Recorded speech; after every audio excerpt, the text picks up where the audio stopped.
este poder do Senhor. Irmãos, antes de você ir para o vídeo, se inscreva no nosso canal e ative as notificações.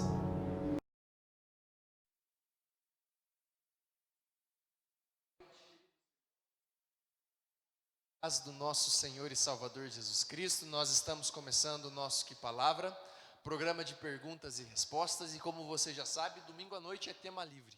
Então eu tenho mais de 10 perguntas aqui, cada uma de um tema diferente, mas perguntas muito polêmicas, perguntas muito boas. Estamos aqui com os nossos pastores, pastor Amauri, pastor Juliano. Boa noite, continuamos juntos aqui, para quem já estava, e se alguém está chegando agora, boa noite, cumprimentando aí a primeira vez.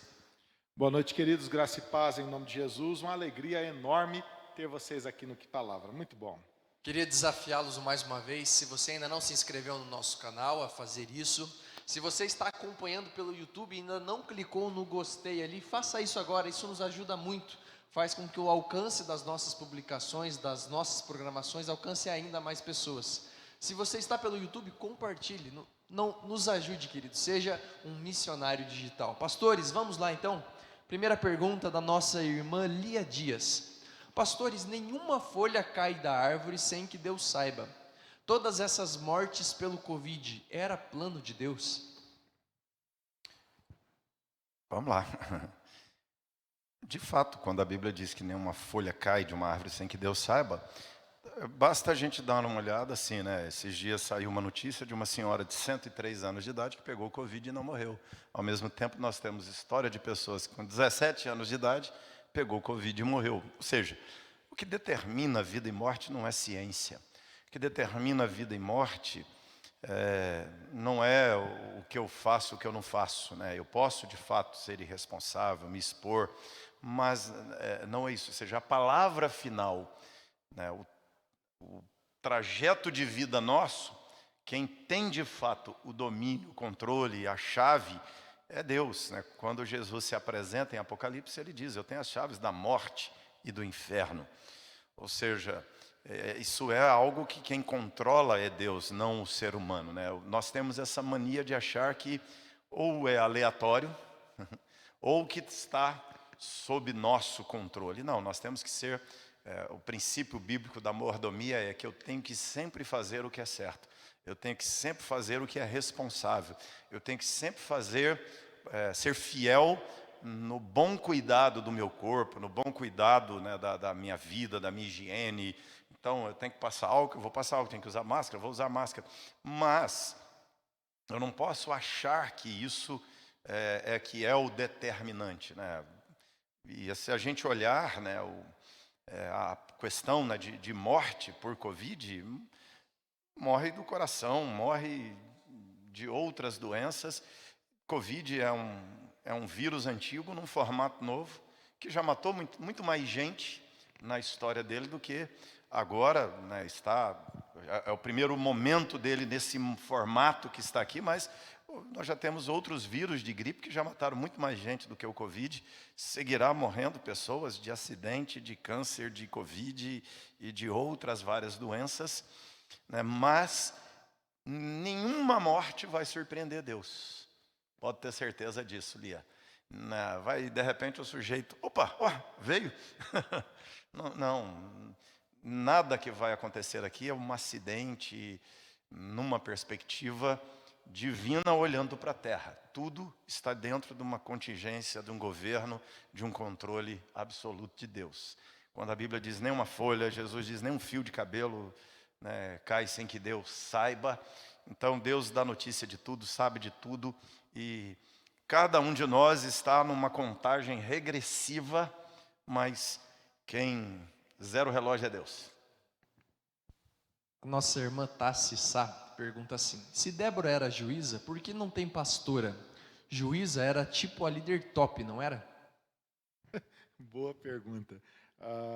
Não é esse o procedimento para a escolha do ministério. Precisa entender as duas categorias básicas na decisão do ministério pastoral. Você tem a questão do ministério pastoral como governo e o ministério pastoral como um dom de cuidado de pessoas, né? Então, este dom de cuidar de pessoas, né, que seria o dom do pastoreio em si, este não tem gênero, mas o governo, este sim, é reservado para os homens, né? E aí, você não pode se apoiar num texto periférico ou num caso isolado da Bíblia, né? Você precisa entender a dinâmica da palavra de Deus, como a palavra de Deus funciona na questão da eleição de pessoas para tarefas específicas, né? Você tem pessoas que foram escolhidas por Deus para desenvolver tarefas na Bíblia, né? Então você tem homens e mulheres que desenvolveram tarefas diferentes na Bíblia, mas você tem mecânicas que expressam o governo de Deus através destas pessoas. E aí, no caso do pastorado como governo, né, o pastorado como você tem o governo tanto regente quanto docente, aquele que lidera a igreja, que ensina a igreja, este remonta à escolha das tribos de Israel, dos apóstolos de Jesus, né, as orientações de como os apóstolos indicaram a escolha dos pastores na igreja, dos presbíteros na igreja. Então você tem textos inteiros, por exemplo, do apóstolo Paulo orientando Tito, orientando Timóteo a como estabelecer presbíteros na igreja, e ali é bem claro que é um cargo do homem, né?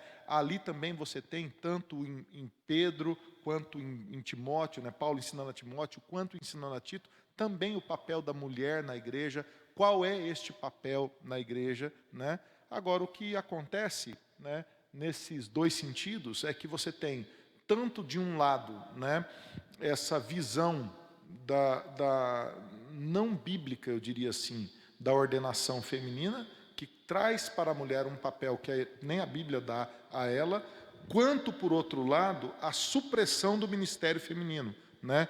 Você também tem, por outro lado, os hiper masculinizadores do ministério, que tentam também calar o ministério feminino na igreja, né? E de repente a mulher fica relegada a uma função tão assim secundária que você não ouve mais a voz da mulher na igreja. Isso também não é bíblico, né? É preciso buscar um modelo equilibrado, bíblico, né? E aí, respondendo para Tassi, não, Tassi, eu não creio que a mulher deva exercer o governo na igreja, assim como a mulher não deve exercer o governo em casa, mas eu creio sim que a mulher precisa exercer o ministério na igreja, e ela precisa exercer o ministério de maneira forte, pungente. Ela tem há muitos espaços bíblicos necessários para a mulher exercer sim o cuidar de pessoas, ajudar sim no ensino. Por exemplo, você quer ver uma tarefa muito clara das mulheres?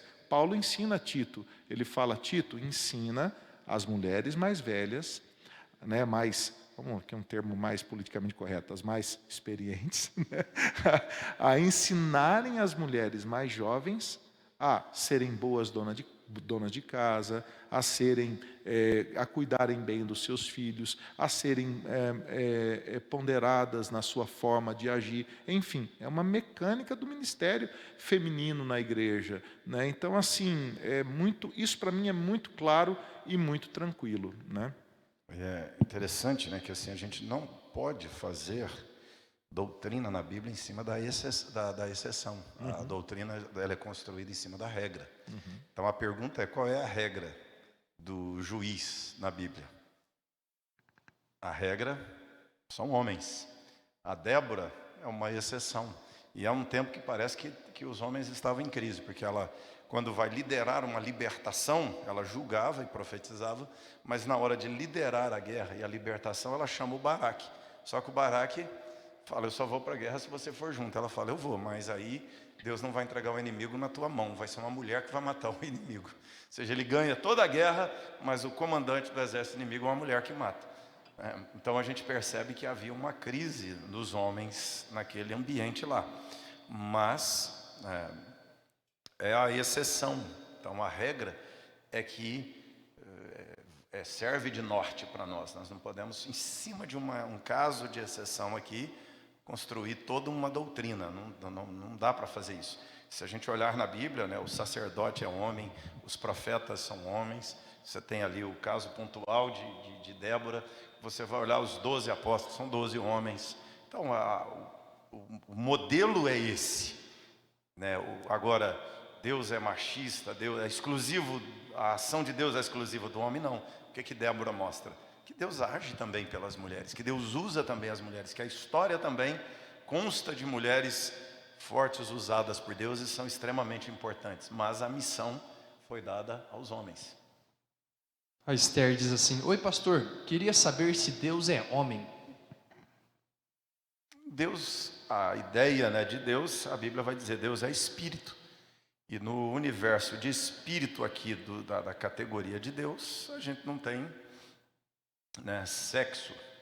Então Deus não é nem homem nem menino, nem homem nem mulher. Deus é algo maior. Agora, se a gente, quando a Bíblia diz que Deus criou o Adão à imagem e semelhança de Deus, a Bíblia vai se referir a Adão no masculino, mas Adão é um pouco diferente de nós homens, porque o Adão inicial tinha o Adão e a Eva num só. E Deus de alguma forma tirou a Eva de dentro do Adão. Então, dali para frente o Adão não é mais o mesmo Adão que unia os dois num só, né? Então, a mulher e o homem estavam no Adão ali inicial. E Deus então tira a Eva do Adão, e o Adão perde características que serão exercidas pela mulher.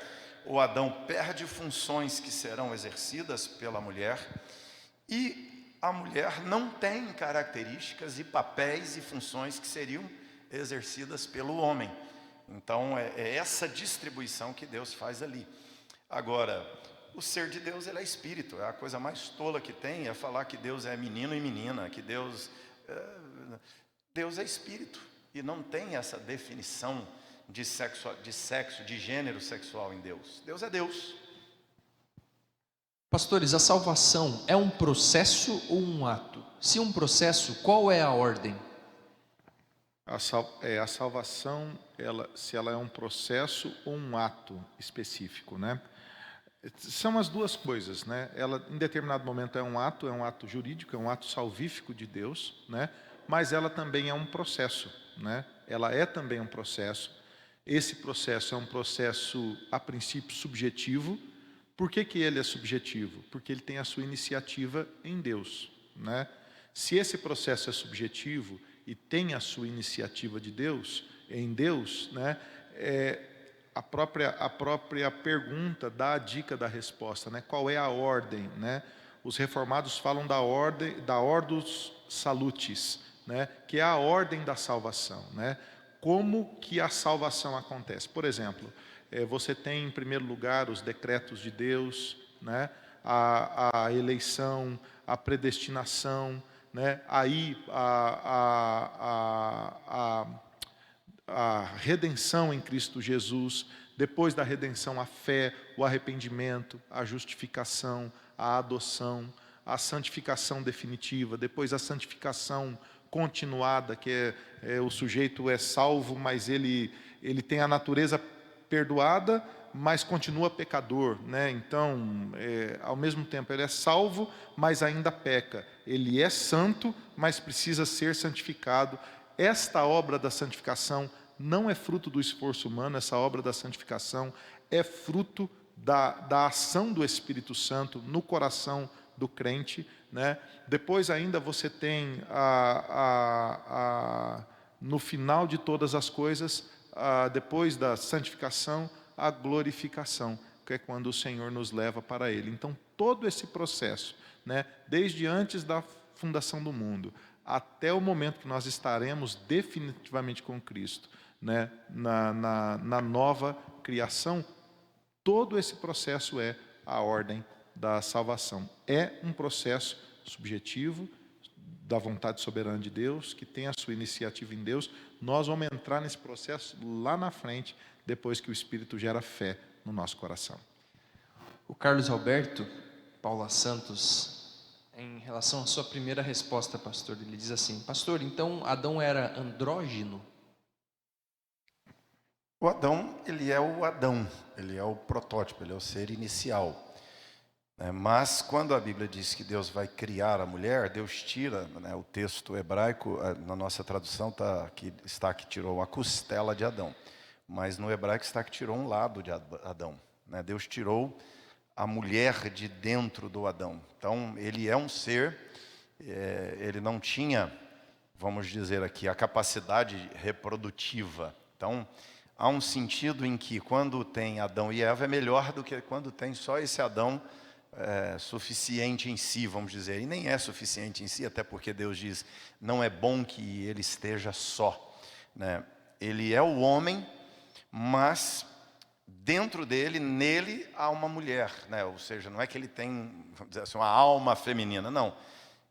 Quando a Bíblia diz que Deus tirou a mulher do Adão, de dentro do Adão, de um lado do Adão, significa que a mulher é tão ser humano quanto o Adão, que a mulher é tão imagem de Deus quanto o Adão, né? Que a mulher é tirada desse Adão inicial que está ali sozinho.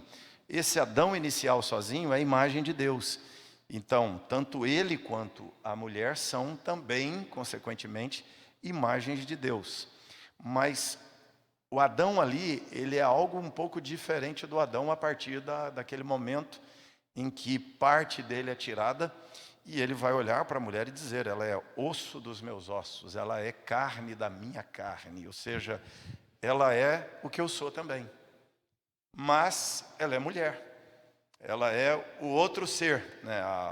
Quando o texto hebraico vai usar a expressão auxiliadora, que nós temos traduzido por auxiliadora idônea, bem literalmente no hebraico é contrária.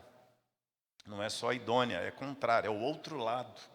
Por isso que mulher é mulher e o homem é homem. Por isso que mulher tem cérebro de mulher, pele de mulher, olho de mulher, ouvido de mulher. Tudo é diferente em mulher. Né? Essa coisa da ideologia de gênero é a coisa mais idiota que existe no mundo. Né? Porque não tem lógica, não tem como. Mulher não vira homem não vira mulher.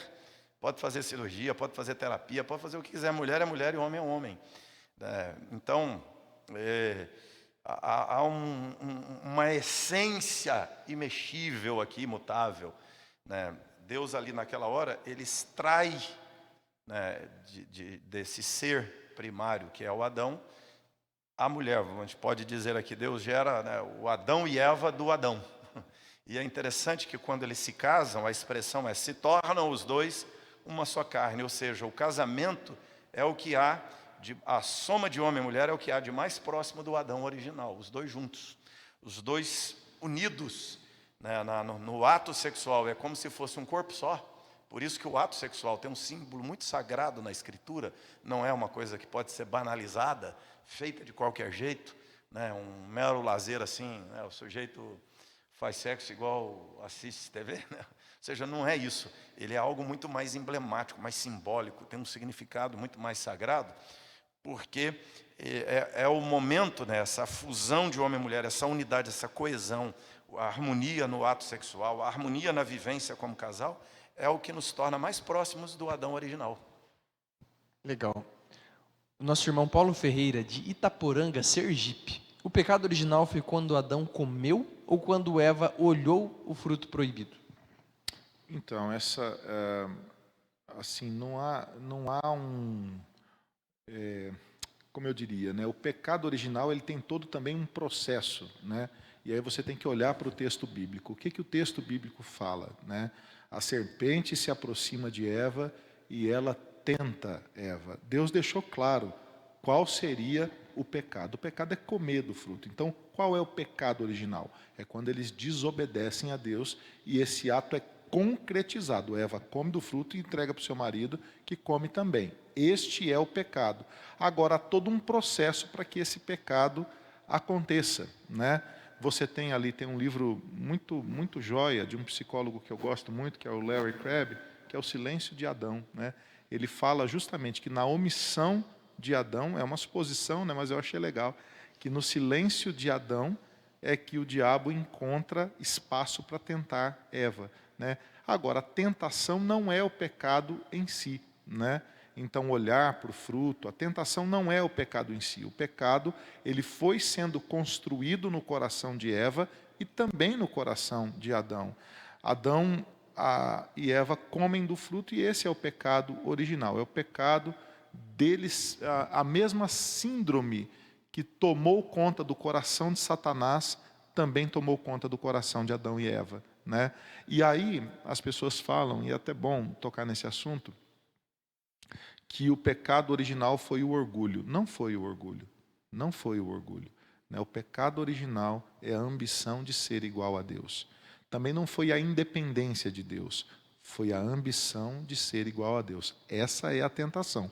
Come que você vai ser igual a Deus. É a mesma coisa que o diabo fez no céu, quando ele tentou ser igual a Deus e se rebelou contra Deus, né? Agora, o ato em si é o ato de comer do fruto. É isso que a Bíblia ensina. A Carol Vasconcelos. Pastores, no cântico de hoje, a frase "ele tem ciúmes de mim" está teologicamente correta? Esse sentimento ciúmes é legítimo? Isso é um antropopatismo, né? A Bíblia sempre vai tratar, né, de antropomorfismo, que é quando ela atribui forma humana a Deus, a mão de Deus, os olhos de Deus, os ouvidos de Deus, né, os pés de Deus estarão sobre o Monte das Oliveiras. É um antropopatismo, né, um antropomorfismo. Deus não tem mão, Deus não tem olho. A Bíblia vai dizer que Moisés vê Deus pelas costas, quando tinha passado, ou seja, não tem costas, né? Deus não tem frente e verso. Então, é diferente do que nós podemos ver aqui na forma humana. Da mesma forma, a Bíblia vai falar de antropopatismo, que é o sentimento humano projetado para Deus. O que precisa prestar atenção aí na letra da música é que a palavra ciúmes no português ela tem um significado mais amplo do que aquele negócio de desconfiança do marido que a mulher está traindo. A desconfiança da mulher que o marido está traindo. Então, ou seja, nós usamos a palavra ciúmes nesse sentido, né, quando o marido vê a mulher conversando com outro homem e chega nervoso, dando bronca na mulher, dando bronca no outro cara, acusando lá e tal, porque ele está com ciúmes dela. Mas a palavra ciúmes aqui na letra do cântico, ela é um outro sentido da palavra, o sentido mais forte. E aí a Bíblia vai usar o termo ciúmes, né? A Bíblia vai dizer que é com ciúmes que o Espírito anseia por nós. João vai falar da expressão, né, dos ciúmes de Deus por nós. A palavra ciúmes também vai aparecer lá em Cantares, que o amor é forte como a morte, duro como a sepultura, os ciúmes, né? Não é aqui uma expressão negativa. Cantares está definindo o amor e diz que o amor é duro, o amor tem ciúmes e o ciúme do amor é duro como a sepultura. A força do amor é como a morte, né? Uma força avassaladora, gera um estado definitivo. A palavra ciúmes aqui, ela quer dizer zelo. Tá? Então aí é diferente, bem diferente. O significado é bem mais amplo aqui da palavra ciúmes. Quando a canção diz, ele tem ciúmes de mim, ele tem zelo por mim. A palavra ciúmes na Bíblia tem hora que ela quer dizer o ciúme inveja, o ciúme desconfiança, né? E muitas partes o ciúme é uma palavra positiva, né? É alguém zeloso, é alguém cuidadoso. Então, quando a Bíblia diz que Deus tem ciúmes de nós, não é que Deus é ciumento, como ser humano desconfiado, achando que está sendo abandonado, traído. Não é um sentimento de perda, de abandono, de insegurança, não. Quando a Bíblia atribui a palavra ciúmes a Deus, é zelo, cuidado. Deus é ciumento. Ele não gosta que maltrate o que é dele, ele não gosta que assedie o que é dele, ele não gosta que ataque o que é dele. Então, é nesse sentido que a canção canta o que a Bíblia também canta, ou expressa. Né? Eu acho importantíssimo, né? A resposta profunda, e gostei da pergunta também da Carol, porque ela dá a chance da gente explicar, né, por quê. E enquanto a pastora Mauri falava aqui, eu me lembrei de um texto de Tiago, no capítulo 4, que a palavra ciúme aparece, e aparece explicando por que o Espírito assim age, o Espírito Santo no caso, né? O versículo 4 diz assim: infiéis, não compreendeis que a amizade do mundo é inimiga de Deus? Aquele, pois, que quiser ser amigo do mundo, constitui-se inimigo de Deus. Ou supondes que em vão, afirma a Escritura, é com ciúme que por nós anseia o Espírito, que ele faz habitar em nós? Antes ele dá maior graça pelo que diz: Deus resiste aos soberbos, mas dá graça aos humildes. Então, quando a Bíblia diz, ou a música, perdão, diz, ele tem ciúmes de mim, é como se Deus estivesse perguntando para você, a quem você é fiel? Né? Eu amo você, eu quero você só para mim, né? A amizade do mundo, ela é inimizade para comigo. Então eu estou aqui, né? Você quer ser meu amigo, né? Eu tenho ciúmes de você no sentido de que você é meu e eu sou seu, né? E essa é uma declaração de amor que Deus tem pelo seu povo, né? E em vários momentos da Bíblia você vai ver o povo amado de Deus sendo infiel a Deus, né? E se Deus não tivesse ciúme, ele teria abandonado esse povo. Você imagina? Por muito menos o marido abandona a esposa, né? Por muito menos a esposa abandona o marido, porque não há zelo, não há cuidado, muitas vezes, um na vida do outro, né? Então, a letra está correta, pode cantar à vontade. Danilo Galdino, podemos dizer que eleição incondicional e amor incondicional de Deus são sinônimos? Assim, essa pergunta eu vi de manhã, né? Veio de manhã e estava lá Então, para lembrar um pouco do que a gente falou da eleição, a eleição incondicional significa que Deus nos elege sem condição prévia alguma. É um ato que não depende da nossa fé, não depende da nossa ação, é um ato da livre e soberana vontade de Deus. Deus nos escolheu em Cristo. Até a fé que a gente tem é fruto desta iniciativa de Deus. Fé, boas obras, vida cristã, tudo que a gente faz é fruto disso que Deus fez em nós. Agora, o amor incondicional é sinônimo, sim, da eleição incondicional. Porque Deus também nos ama sem nenhuma condição, né? E se Ele nos ama sem nenhuma condição, por exemplo, eu não preciso convencer Deus, né? Dizer, Deus, o senhor poderia me amar? Ok, eu faço isso, sei fazer aquilo, eu podia ajudar com isso aqui, né? Meu dízimo vai ser bom na igreja. Não tem condição prévia para que Deus nos ame. Agora, a turma canta mais fácil, fala mais fácil, aceita mais fácil o amor incondicional, né? Porque parece que expressa um lado melhor de Deus, né? Não, Deus me amou sem que eu tivesse condição, mas Ele também te elegeu sem que você oferecesse nada a Ele. Então as duas coisas caminham na mesma direção, né? O Paulo vai dizer em Efésios 1, né? Ele em amor nos escolheu, ou seja, o amor é a base da escolha. Então não tem jeito da eleição ser condicionada baseada num amor incondicionado. Ou seja, não é contraditório, né? Se o amor é incondicional, a eleição é incondicional. Não tem jeito, porque a base da eleição é o amor. Ele elegeu porque amou. Amou por quê? Incondicional. Então elegeu por quê? É isso. Uma frase que me lembrou do Philip Yancey, ele diz assim, não há nada que você possa fazer para Deus te amar mais, e não há nada que você possa fazer para Deus te amar menos. É incondicional. Próxima pergunta do Geneilson Carlos Pereira da Silva. Para Deus não ter que punir ou salvar, não deveria Ele não ter criado nada? Olha, em primeiro lugar, não existe a possibilidade de Deus não criar nada, né? Porque Ele é criador. Então você tem que entender o que é a natureza desse ser. Quando a Bíblia vai falar santo, santidade não é uma coisa que Deus se esforça para ter. Santidade é o que Deus é. Ele é santidade. Ele não sabe ser outra coisa que não santo. É a natureza dele. Quando a Bíblia fala de justo, é porque ele é justo, é a natureza de Deus. Ele é eterno, ele é justo. E criador também é a natureza dele. Ou seja, não tem como Deus não criar. Deus a natureza dele é criador. Ele é a origem de tudo. Então, ele cria. Agora, ao criar tem consequências. Principalmente como falamos pela manhã. Ele não vai criar outros deuses.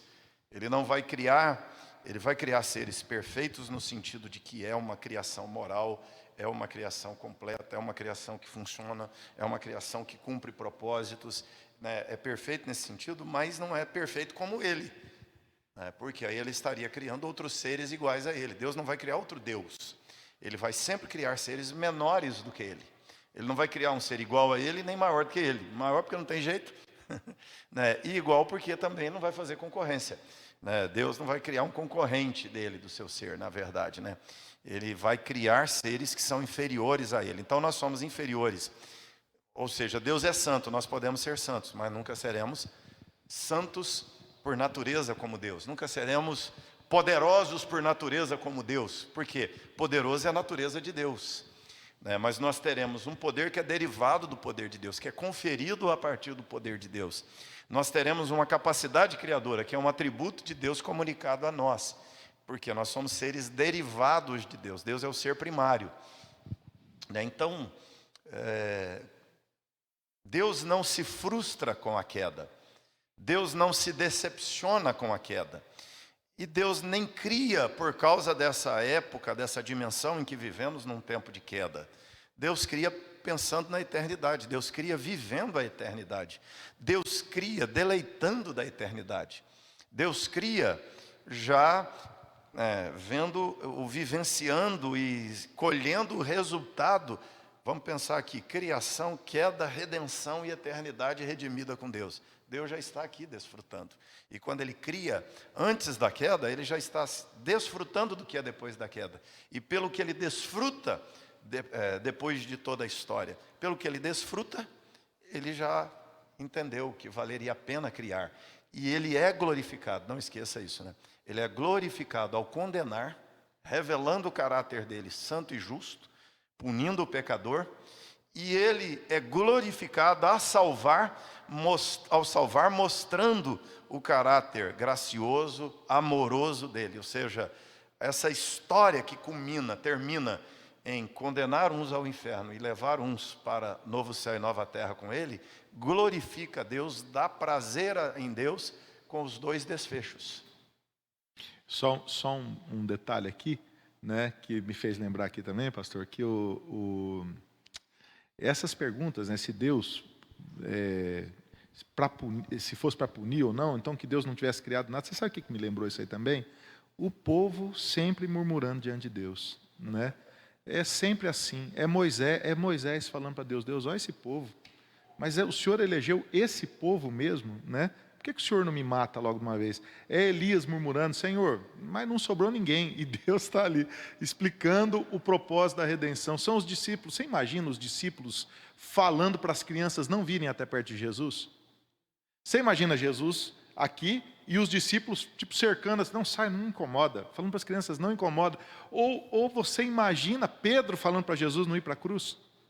Né? E você imagina o povo construindo um bezerro de ouro no deserto? Né? Então é da natureza nossa reclamar, né? É da nossa natureza ser injusto e dizer que Deus é que é injusto, né? É da nossa natureza fazer isso. Agora, a justiça é o outro lado da moeda da misericórdia. Não existe misericórdia sem justiça, né? Não existe paz sem justiça. Não existe santidade sem justiça. Deus é perfeitamente justo, né? E Deus vai punir o pecado, sim.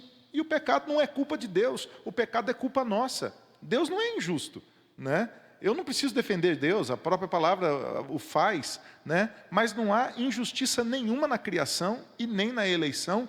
Todos os atos de Deus são bons. Quem entra com o lado ruim do negócio aí é como se fosse um churrasco, né? Deus só leva a picanha e a gente só leva a 100, né? Nós só entramos com a parte ruim, não tem jeito. É natural nosso ser assim.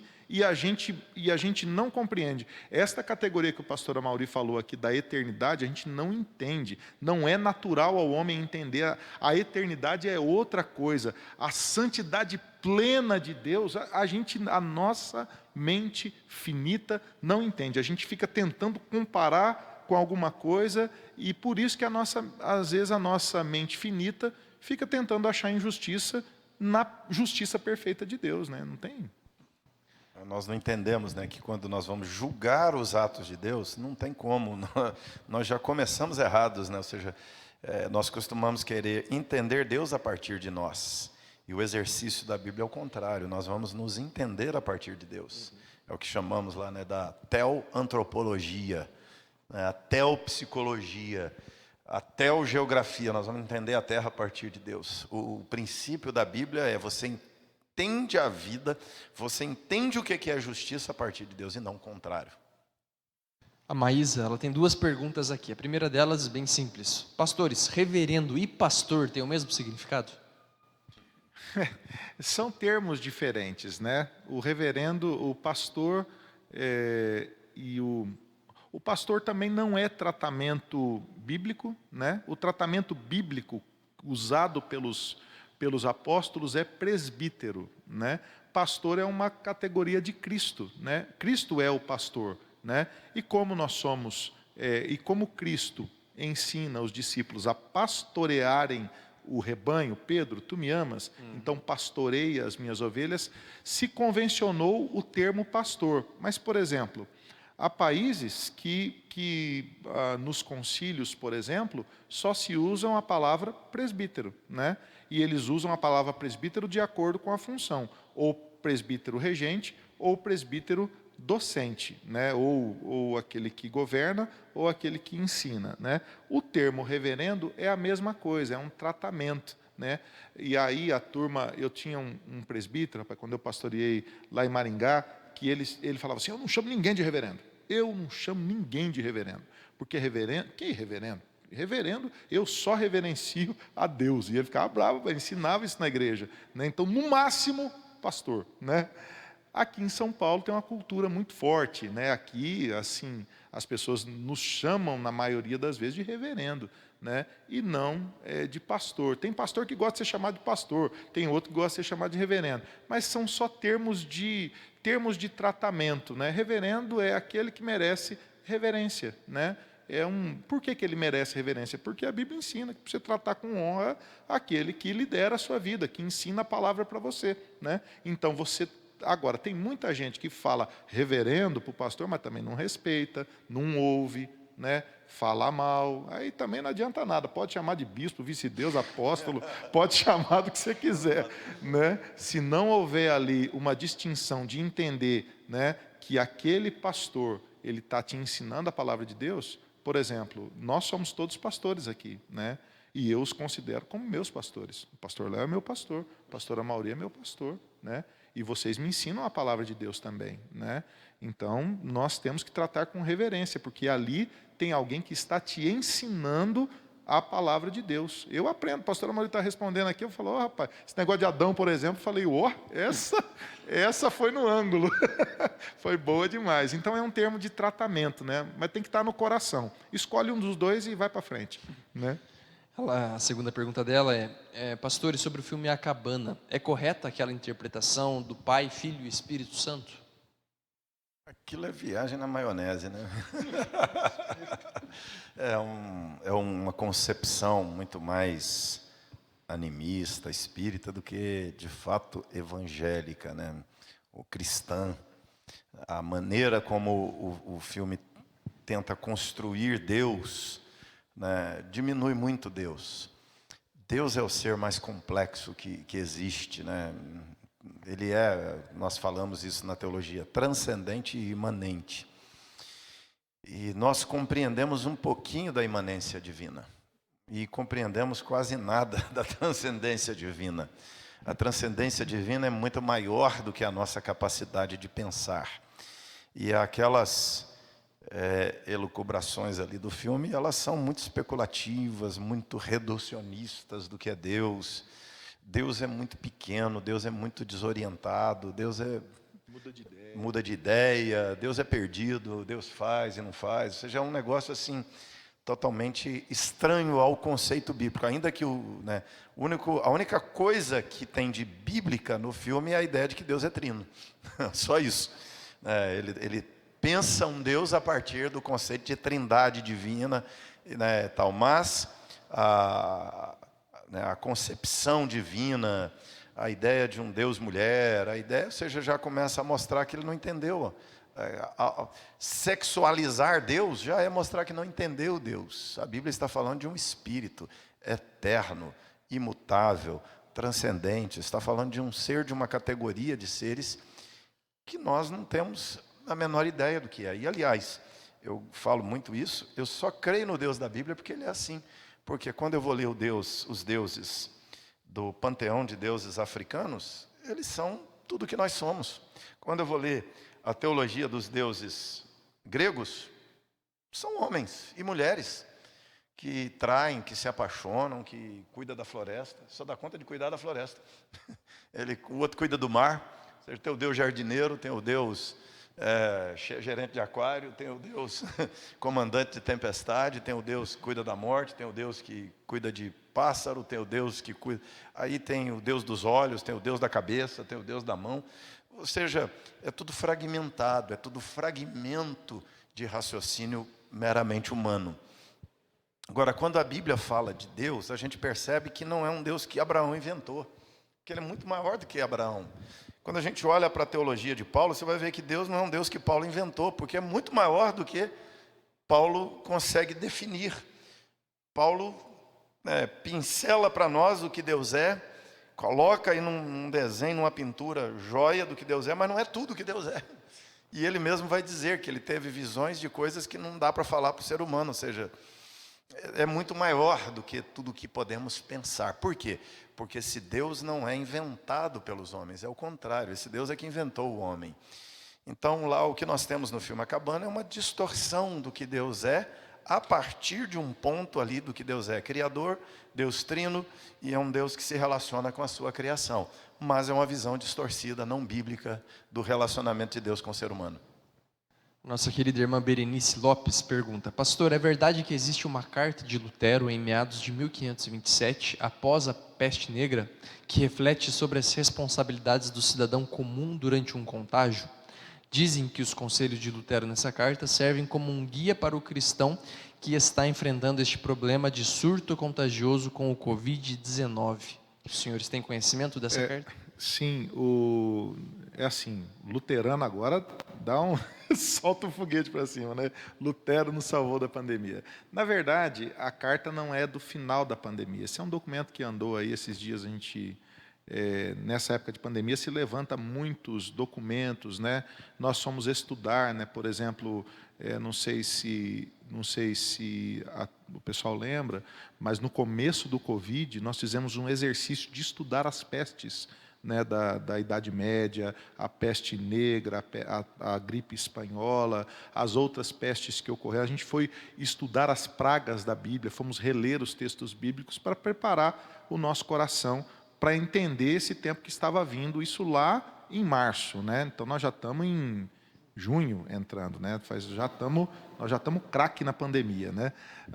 Agora o que acontece é o seguinte: Lutero, ele vive a peste negra. A gente tem que lembrar que o Covid-19 e a peste negra têm uma diferença muito grande por causa da globalização do mundo. Onde já se viu um negócio começar na China e daqui 2 meses está aqui no Brasil, né? É só a globalização. Fosse lá em 1400 e pouco, 1500, na verdade, e 27, na verdade, de 1505 até 1540, olha o tanto que durou a peste negra, né? Foram, assim, 30, 40 anos disso se espalhando pelo mundo, né? Matou aí, os mais pessimistas falam em 300 milhões de pessoas, os mais otimistas 75 milhões, então vai de 75 milhões a 300 milhões de pessoas. Quantos que o Covid matou? Então a peste negra foi um negócio muito pior, era uma bactéria, né? Hoje é um vírus, e a gente tratou disso com essa velocidade da globalização. Você precisa ter uma fotografia do mundo, né? Da época, o mundo não tem higiene básica. Você sabia que a turma tomava 2, 3 banhos por ano na Europa? 2, 3 banhos por ano, né? Então, o que Lutero faz? Ele dá uma olhada para a situação, como pastor, e ele dá algumas orientações. Não é um manual para lidar com o Covid-19, porque o mundo de Lutero era muito diferente, mas ele apela para algumas coisas que a gente já disse aqui, né? Primeiro, a questão da higiene. Então Lutero manda a turma tomar banho, falou: ó, o negócio agora, vocês precisam ser asseados, vocês precisam cuidar da casa.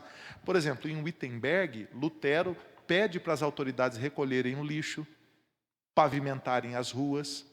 Ele orienta para quem estivesse com a peste, né, com a doença, com a bactéria, se isolar. Então, olha que isolamento inteligente. Ficou doente? Sai de circulação, né? Tome cuidado para você não contaminar outras pessoas, né?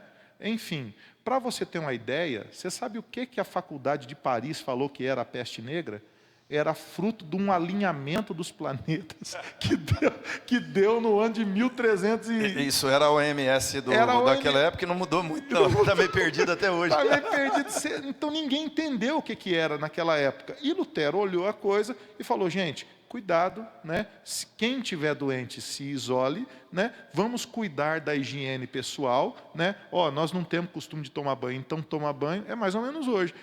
A gente não andava de máscara, agora nós estamos tudo álcool gel, né? Tá aqui, ó. A gente está usando o álcool gel direto, tem no carro, tem na minha bolsa, tem em casa. É um protocolo, a gente não cumprimenta mais, é cotovelo, né? Não pode mais. Então, protocolos para a gente se proteger, né, da coisa. É só isso que Lutero fez. Não tem nada de místico, nem Lutero foi um bom pastor. Um bom pastor faz isso. Ele dá uma olhada na situação, fala, vamos por aqui, né? Tem perigo, não tem perigo, isso aqui você faz, isso aqui você não faz. A partir da palavra de Deus, né, ele dá a orientação de pastoreio.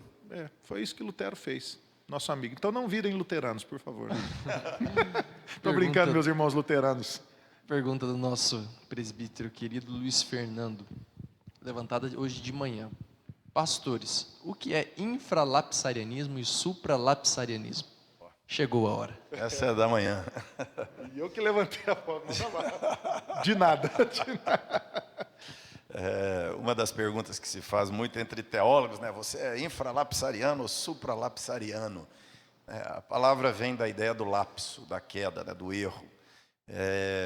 E aí a discussão é de como se processa o decreto divino, né? Se o decreto é depois do lapso ou antes do lapso, né? Então, quando se fala de infralapso, é que ele acontece depois do lapso. Quando se fala de supralapsariano, ele vem antes do lapso. Ou seja, como que Deus vai montando a linha do seu decreto?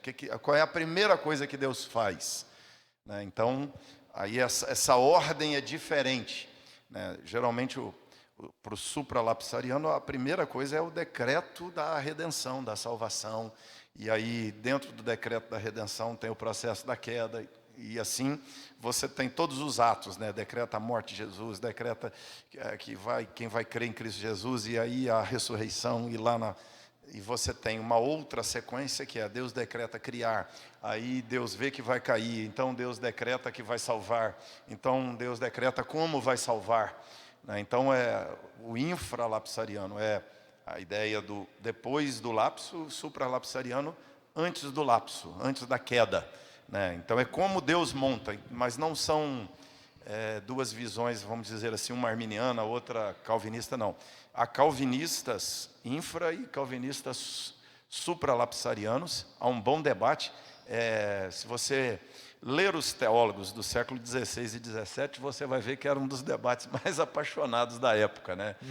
Tem textos longos, argumentos assim, ferrenhos, profundos, livros. Não estou falando assim de livro de teologia de 20 páginas, não. Você vai encontrar livro de teologia de 18 volumes, discutindo infralapsarianismo e supralapsarianismo em alemão. Você vai achar textos assim fortíssimos, em latim. Muito material em latim escrito debatendo isso era interessante que era, né, era acalorado, alguns chamavam o outro de herege, porque o sujeito era infralapsariano e dizia não pode ser assim. Mas, na verdade, né, eu tenho uma posição meio que assim, de entender que não tem como Deus, sendo eterno, estabelecermos uma escala do que veio primeiro, do que veio depois nesse processo da redenção, né?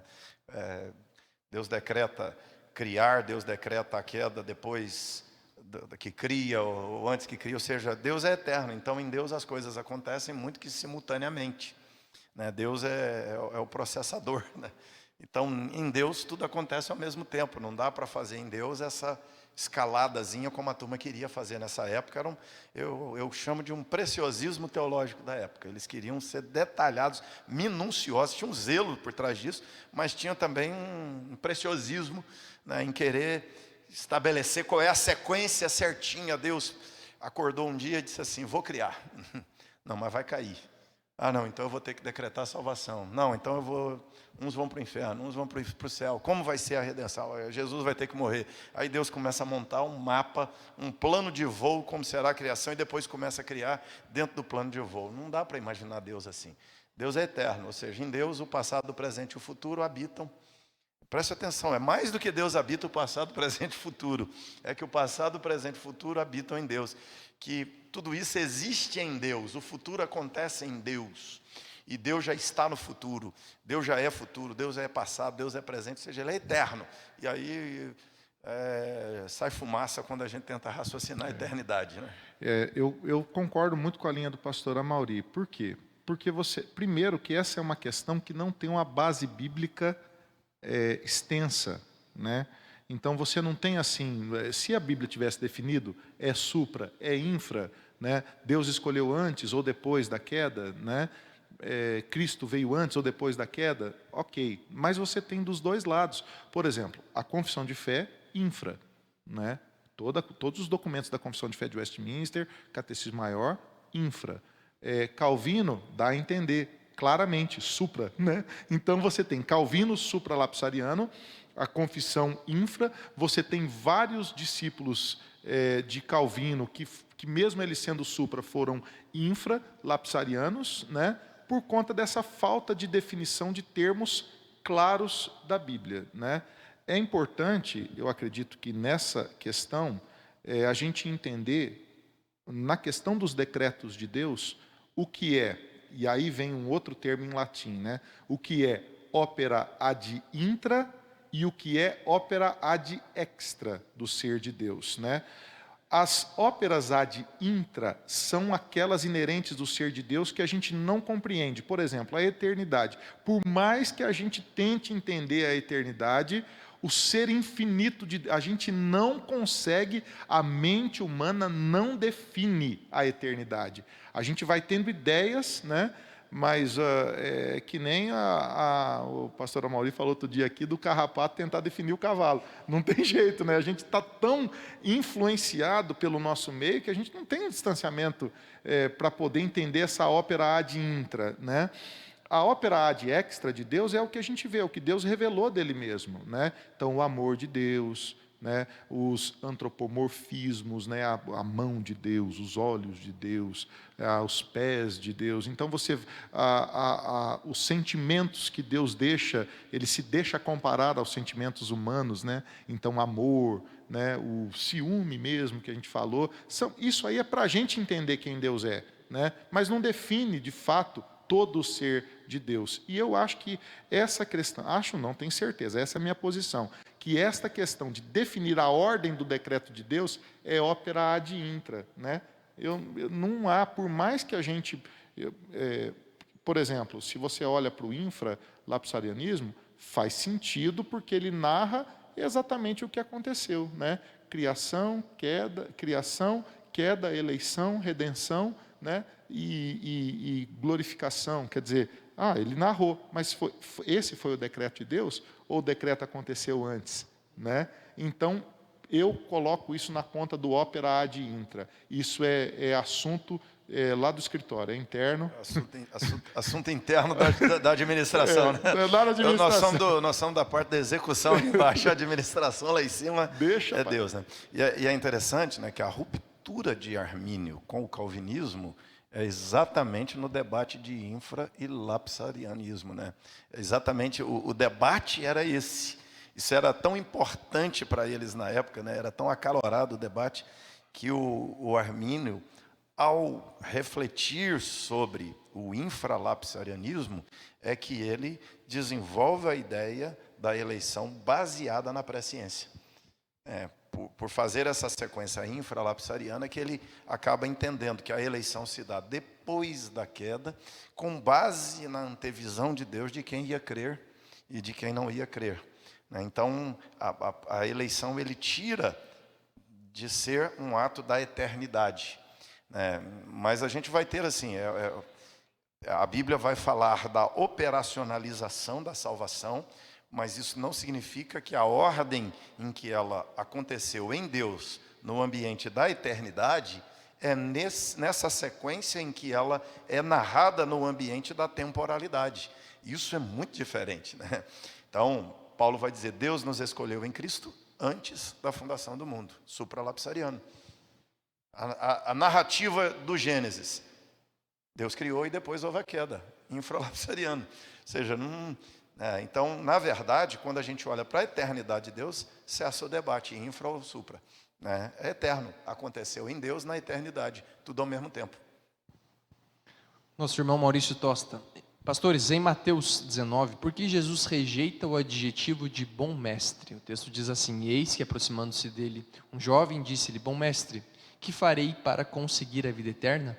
E ele lhe disse, por que me chamas bom? Não há bom senão um só que é Deus. Questão literária, né, o Tosta, é o seguinte, você tem aí deixa eu abrir o texto aqui, Mateus Capítulo 19, versículo 16. 19, 16. Na verdade aqui, eu já fiz a exegese desse texto, há uma questão de tradução aqui. Na verdade, a pergunta do jovem rico aqui, ele não chega e fala, bom mestre, o que eu posso fazer de bom para herdar a vida eterna? Né? Essa é a grande pergunta. O que eu posso fazer de bom para herdar a vida eterna? E respondeu Jesus, por que me perguntas acerca do que é bom? Bom só existe um. Se queres, porém, entrar na vida eterna, guarda os mandamentos. E ele pergunta, que mandamentos? Não matarás, não adulterarás, não furtarás e tal. Eu já tenho feito tudo isso. E Jesus fala, então tá bom, se queres ser perfeito, vai, vende os teus bens, dá aos pobres e terás um tesouro no céu e depois vem e segue-me. Tendo, porém, o jovem ouvido essa palavra, retirou-se triste por ser dono de muitas propriedades. Né? Então, na verdade, a pergunta ali do jovem era buscando uma salvação na autojustiça. Né? Era um jovem rico dizendo, quanto é que eu pago para ser salvo? Né? E Jesus falou assim, o pagamento é outro, meu amigo, aqui você precisa obedecer a palavra. Né? Esse é o caminho da salvação. Não, mas isso aí eu já faço. Ainda é um cara arrogante. Né? Jesus fala, então você faz? Então vai lá, vende tudo, dá aos pobres. Você quer ser bom mesmo? Então? Você quer ser bom mesmo? Então é esse aqui o caminho. E aí ficou pesado para a pessoa. Né? Isso aí é a salvação. É Jesus ensinando que a salvação não depende da nossa autojustiça. Ela não está em nós. Ela está na bondade de Deus. Só existe um que é bom, é Deus. Você não é salvo como o fariseu. Senhor, muito obrigado. Muito obrigado porque eu não sou pecador. Muito obrigado porque eu não sou igual fulano. Muito obrigado porque eu não sou igual Beltrano. Não, a salvação é, Senhor, eu não mereço. E eu confio nos méritos de Cristo, porque só tem um que é bom aqui, que é o nosso Deus maravilhoso. Uma pergunta aqui anônima.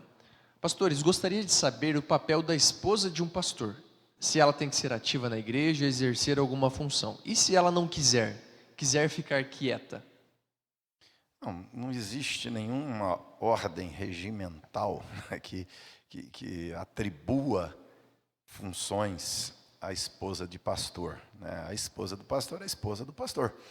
Ela é a mulher do cidadão que está ali à frente da igreja. As principais obrigações dela é de ser a esposa do pastor, é de cuidar dele, e ele cuidar dela, é cuidar dos filhos dele, e junto com ele, né, cuidarem da casa. Né?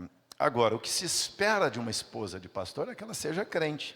E o que se espera de todo crente é que ele sirva.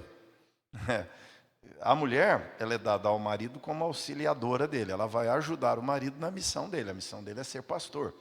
Agora, isso não é uma ordem regimental da igreja.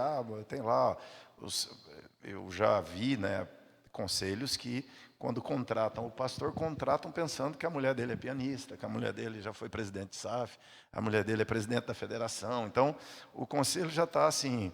De olho, né? Pague um e leve dois. Ele paga o salário do pastor e leva 2 obreiros por um. 2 por 1. Não é isso. Isso é corromper, né, a função da mulher do pastor. O que a mulher faz, a mulher do pastor faz, ela faz para o sacerdócio. Ela faz porque ela é crente. Ela faz porque ela ama a obra de Deus. Ela faz porque ela é uma mulher dedicada ao ministério. E ela faz porque ela é fiel ao seu marido. Ela é leal ao seu marido, ela é auxiliadora dele em casa, na educação dos filhos, e auxiliadora no que ela puder também, no ministério dele, no trabalho dele. Então ela vai orar com ele, vai orar por ele, vai visitar com ele, ela vai liderar mulheres, se for o caso, ela vai cantar no louvor, se forem os dons dela, ela vai trabalhar no departamento infantil, se esses forem os dons dela, ela vai ser evangelista, ela vai ser intercessora, mas aí o trabalho dela tem que ser direcionado pelos dons que ela tem, não por esposa de quem ela é. O ministério dela tem que ser orientado na igreja pelo que Deus a chamou para fazer como crente. Nós não podemos corromper a função da mulher do pastor, essa ideia de que toda mulher do pastor é presidente de SAF. Não. Lá na igreja tem outras mulheres para exercer essa função. A mulher, isso é mentirosa essa ideia de que esposa de presidente de SAF, esposa do pastor. Mulher do pastor tem que ser pianista da igreja. Líder do departamento infantil. Líder do departamento infantil. Essas estigmas, não. A mulher do pastor tem que ser crente. E nós temos que perguntar para ela, quais são os seus dons, minha filha? Como crente, você tem que trabalhar. A mesma coisa em relação aos filhos do pastor. São os dons, o chamado e a vocação de Deus para ele. Por que que o filho do pastor vai ser pastor? Porque Deus o chamou, independente de filho de quem ele é. O outro é filho do pastor, tem que ser pastor. Não é genético. Não é DNA. Eu não sou filho de pastor. É direção do Espírito Santo. Eu também não sou filho de presbítero, né? Então, pela ordem eu tinha que ser presbítero. Não, presbítero e pastor é a mesma coisa, ainda passa. Não, mas não é. Então, assim, não é genético, não é nepótico, aqui se existe a palavra, não é dinástico, né? Não é dinastia, não é nada disso. É chamado do Espírito Santo. E o Espírito vai chamar alguns filhos de pastor para ser pastor. O Espírito vai chamar algumas esposas de pastor para serem professoras de EBD, para serem presidentes de SAF, para ser líder de federação, de confederação, para ser presidente nacional. Algumas, nem todas. Então, eu gosto muito de dizer isso. O principal ministério da mulher do pastor é ser pastora do pastor. É cuidar do pastor. Se ela cuidar bem desse homem, esse homem vai cuidar bem da igreja. Se ela ajudar esse homem a ser crente, se ela ajudar esse homem a ser bom pai, se ela ajudar esse homem a preparar seus sermões, se ela der espaço para ele cuidar da sua disciplina de estudo, se ela for uma intercessora, uma mulher santa que dá bom testemunho e ajuda ele no ministério, ela já está fazendo bem demais a igreja do Senhor. E o que ela fizer de resto é bônus. Você sabe, só dá eu já sou pastor há bastante tempo, como pastora Mauri também, e a gente vai vendo cada história, né? Então, assim, só para você entender, pastor Léo, o grau da pergunta, né? É uma pergunta anônima, às vezes é uma mulher de pastor perguntando o que eu faço. Então, eu vou dar uma dica, né? Por exemplo, eu já vi casos de... Por exemplo, a mulher do pastor ser católica. Você acredita nisso? Eu já aconselhei amigos, a crise. O pastor, antes de vir para a igreja, passava para deixar a esposa na missa. E aí ia para a igreja. Você imagina a luta desse irmão. Outro caso, né, a esposa do pastor, esse caso aqui, o pastor tem um ministério sofrível, né? Por que o pastor tem um ministério sofrível? Por N razões. Pode ser por culpa dele, pode ser por alguma dificuldade que ele encontrou, ou porque não estuda, ou porque é preguiçoso, sei lá por quê. Mas a mulher do pastor, uma máquina para trabalhar. E aí, o conselho falava assim, não, vamos segurar aqui o pastor, porque a esposa, e aí o ministério da esposa sobressair demais. Eu já aconselhei, muitos anos eu fui coordenador de um projeto de plantação de igrejas numa denominação nos Estados Unidos, e eu aconselhei, participei de assessments, de escolhas de pastores para o campo, já fiz muita entrevista, já com pastores e esposas de pastor, né, que definiram se a pessoa podia ir para o campo plantar ou não. Já teve casos de eu dizer para a esposa do pastor, para o seu marido dar certo, você não pode ter ministério na igreja, você tem que deixar ele ser o pastor. Porque a mulher era tão pastora, né, que ela pastoreava a igreja na frente do marido. A hora que o marido falava assim, não, eu estou pensando, não, eu já fiz. Então, a mulher era desse jeito. E também, enfim, você tem mulheres de pastor, você tem pastores que têm um ministério, que tem o hábito, muitas vezes, de trazer para casa os problemas da igreja. E aí você tem mulheres de pastor que se amarguram no ministério, que ficam machucadas, né? Porque o pastor é um cargo muito exposto, né? A turma vê o jeito que o pastor estaciona o carro e fala, ó, pastor estacionando o carro assim, né? O pessoal é tenso ser pastor, porque é uma posição que você está exposto o tempo todo. Não é para ser difícil, né? É para ser leve, porque o fardo de Cristo é leve, né? Mas tem um negócio que chama povo, e o povo é tenso, porque a gente está o tempo todo exposto. E muitas vezes a esposa do pastor, nessa exposição, ela derrapa, né? E se perde um pouquinho no processo. Então é muito importante dar tempo ao tempo. Assim como o pastor amadurece no ministério, o pastor vai ficando bom, né? Pastor, quanto mais velho, melhor, né? E a esposa do pastor é a mesma coisa, ela vai entendendo, né? Ela vai entendendo o caminho dela. O importante, eu sou dessa opinião que o pastor Amaury falou, essa é a orientação que eu dou para minha casa, né?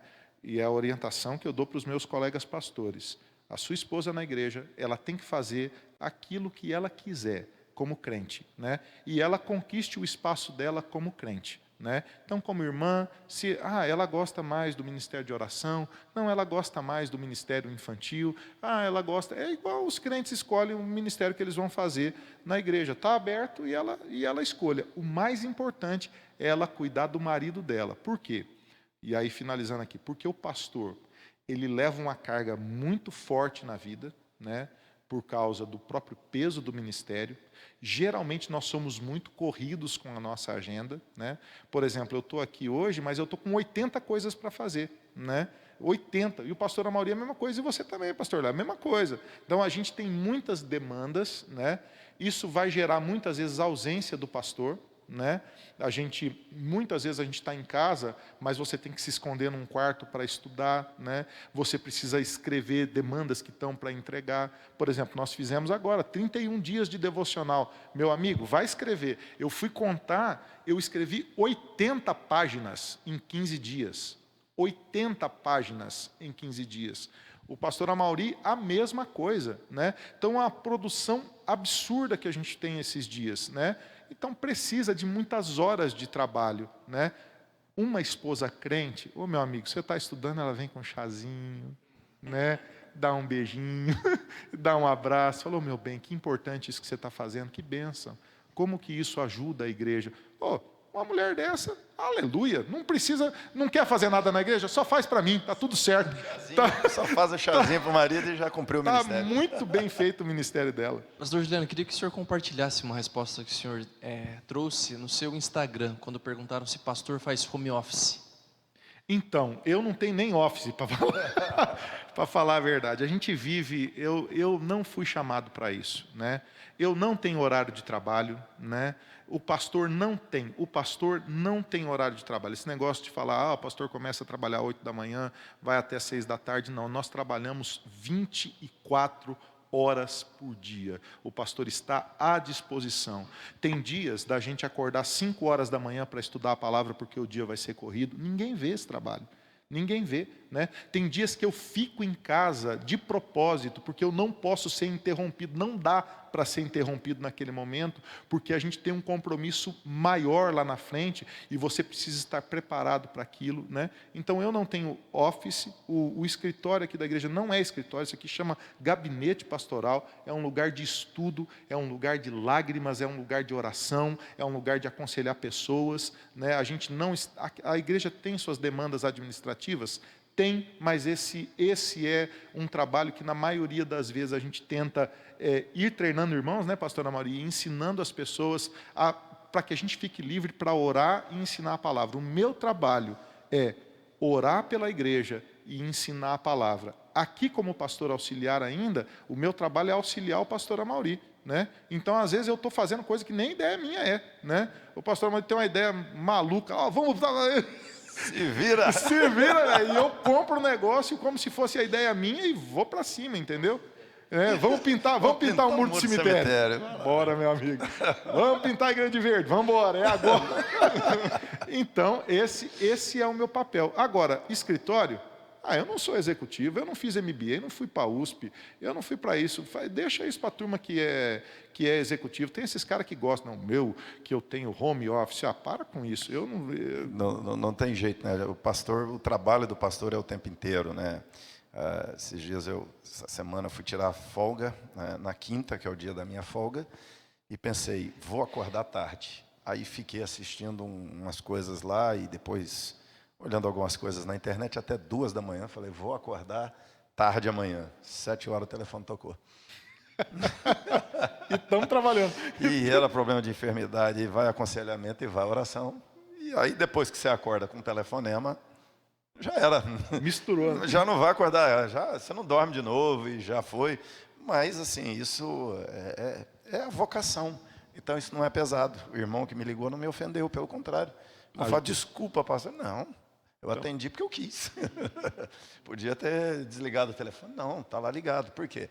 Já recebo, às vezes, 3 horas da manhã. Já fiquei, poucos dias atrás, até 3 horas da manhã, com um indivíduo que queria suicidar.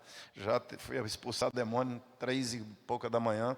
O sujeito me liga em casa, dizendo, pastor, meu filho está quebrando a casa. Eu falei, chama a polícia. Ele falou, já chamei, a polícia está com medo e não entra na casa.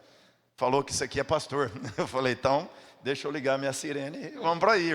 Vamos lá. Chego lá na porta, está 4 viaturas paradas, policial com arma na mão, olho arregalado, olhando para dentro. Eu falei, pode deixar, eu vou entrar. Ele falou, não entra não, esse moço é doido, vai te matar. Eu falei, vou entrar. Como é que vai resolver o problema aqui da rua? Não entra, não vai. Eu falei, não, pode ficar tranquilo, vamos lá. Daqui a pouco trouxe o moço para fora, entreguei para o policial, bancinho, dominado. Isso é a vida pastoral, isso é o dia a dia. Né? Isso é o dia a dia. E uma coisa assim, eu fico... um pastor, ele não... Essa coisa, né, de você... Na nossa equipe pastoral aqui na Penha, o incentivo aqui é para que você seja crente, para que você busque a palavra, para que você ore e para que você esteja pronto e para que você cuide das pessoas, né? Tem igrejas aí que falta o pastor bater ponto, né? Falta o pastor bater ponto. Né? Tem igreja que bate ponto, né? Você tem que fazer planilha do Excel, planilha não sei de onde, mostrar o que você fez, e o conselho vira patrão do pastor, e aquela... Não, nós somos pastores, né? Eu faço isso aqui porque eu amo a igreja, porque Cristo me amou, e vou dizer mais, viu, o pastor Amauri e pastor Léo, eu receber um salário para ser pastor é contingência da época, porque eu sempre fiz isso que eu faço, as mesmas coisas, né? Eu ministrava o louvor menino, rapaz, com a mesma coisa aqui, ó. Né? Eu estou com quase 50 anos de idade, o que eu faço? A mesma coisa, né? É compor músicas, ler a palavra de Deus. Né? Eu me lembro na minha conversão, de eu ler o Novo Testamento assim, dezenas de dezenas de dezenas de dezenas de dezenas de vezes, de eu perder a conta de quantas vezes li seguido o Novo Testamento, de me aprofundar na Bíblia, de jejuar constantemente durante a semana, de pregar o Evangelho. Sempre fiz isso na vida e sempre vou fazer. O ministério, o chamado. Se eu falar assim, não, foi numa quinta-feira que Deus me chamou. Não, o chamado é assim, Deus jogou uma gasolina no meu coração e pôs fogo, e falou, não vai parar de queimar, e não para de queimar, e esse negócio se acorda todo dia, amando mais a igreja, amando mais os irmãos, querendo mais o ministério, né? Às vezes a gente se acha bobo, porque você faz um monte de coisa, né? Mas, ao mesmo tempo, a Bíblia ensina que nenhum trabalho é vão. Né? Então, colega pastor, se você acha que você tem escritório, que você tem horário para trabalhar, você precisa ler direito a Bíblia e fazer isso aqui por amor. Nós somos amadores, a gente faz porque ama. De fato, como pastores, posso dizer até no nome da equipe, nós somos muito gratos pela nossa igreja, não é verdade? Pergunta do Vitor Pagliassi para nós encerrarmos este tempo de Que Palavra. Pastor, acho que é para o senhor essa, viu, pastor Amauri?